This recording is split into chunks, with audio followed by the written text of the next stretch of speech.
சிவகாசியில் மனைவியை கொலை செய்துவிட்டு கட்டைப்பையுடன் கணவர் ஊருக்கு புறப்பட்ட வீடியோ காட்சிகள் வெளியாகி அதிர்ச்சி அளித்துள்ளது. உள்ள சத்தம் கேட்குறாங்க, நீங்க வாட்டுக்கு போறீங்க. நீங்க அடிச்சுட்டீங்க, எதாவது போச்சுன்னு வாங்கினே கூட கூட வாங்கினே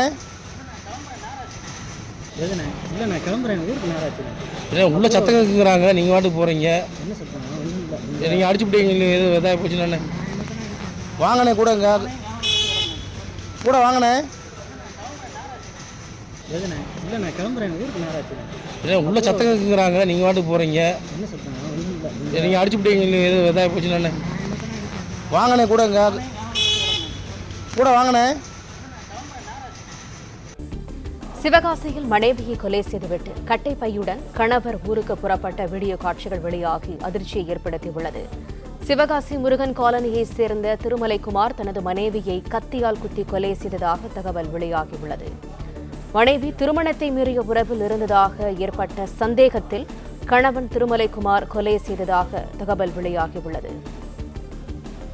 வீட்டிற்குள் அலறல் சத்தம் கேட்ட நிலையில் அக்கம் பக்கத்தினர் வந்தபோது கையில் கட்டைப்பையுடன் திருமலைக்குமார் புறப்பட்டுள்ளார்.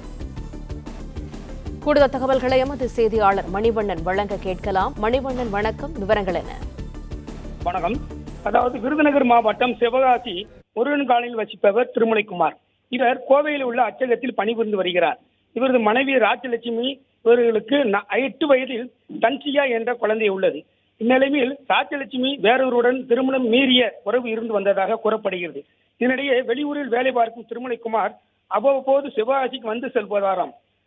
மனைவி ராஜலட்சுமி மீது சந்தேகப்பட்டு கணவன் மனைவிடையே அடிக்கடி தகராறு ஏற்பட்டு வந்துள்ள நிலையில் 2 நாட்களுக்கு முன்பு கோவையிலிருந்து சிவகாசிக்கு வந்திருந்த திருமலைக்குமார் மனைவியின் திருமணத்தை மீறிய உறவை கண்டித்ததும் அதனை தவிர்க்குமாறு அறிவுறுத்தியுள்ளார்.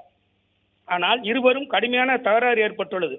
அப்போது ஆத்திரமிழந்த மனைவியின் கழுத்தில் கத்தியால் குத்திவிட்டு தப்பி ஓடினார். ராஜலட்சுமி அலறல் சத்தம் கேட்டு அண்டை வீட்டில் இருந்த வசிப்பவர்கள் அவரது வீட்டுக்கு சென்று பார்த்தபோது அங்கு ராஜலட்சுமி இரத்த வெள்ளத்தில் பிணமாக கிடந்துள்ளார். அப்போது திருமலைக்குமார் தனது வீட்டை விட்டு வெளியேறி ஒரு பையில் கையில் வைத்துக் கொண்டு சாலை சென்றதாகவும் சிலர் அவரிடம் சத்தம் கேட்டு என்ன என்று கேட்டு ஒன்றுமில்லை என்று தலையசைத்தபடி சென்றுள்ளார்.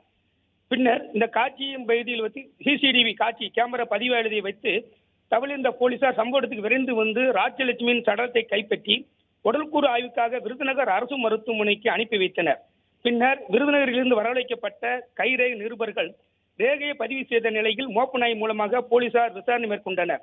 கொலை சம்பவம் பற்றிய புகாரின் பேரில் வழக்கு பதிவு செய்துள்ள கிழக்கு போலீசார் கொலை காரணமான குறித்து பல கோணங்களில் விசாரணை செய்து வந்த நிலையில் கொலை நடந்த வீட்டின் உரிமையாளர் வீட்டின் இருபுறங்களில் வைத்துள்ள சிசிடிவி கேமரா காட்சிகளை அந்த ஆய்வு செய்த போது தப்பியோடிய திருமலைக்குமாரை வலைவீசி தேடி வந்தனர். இந்நிலையில் இளம் மனைவியை கணவனை கத்தியால் குத்தி கொலை செய்த சம்பவம் சிவகாசி வட்டாரத்தில் பெரும் பரபரப்பை ஏற்படுத்தியுள்ளது.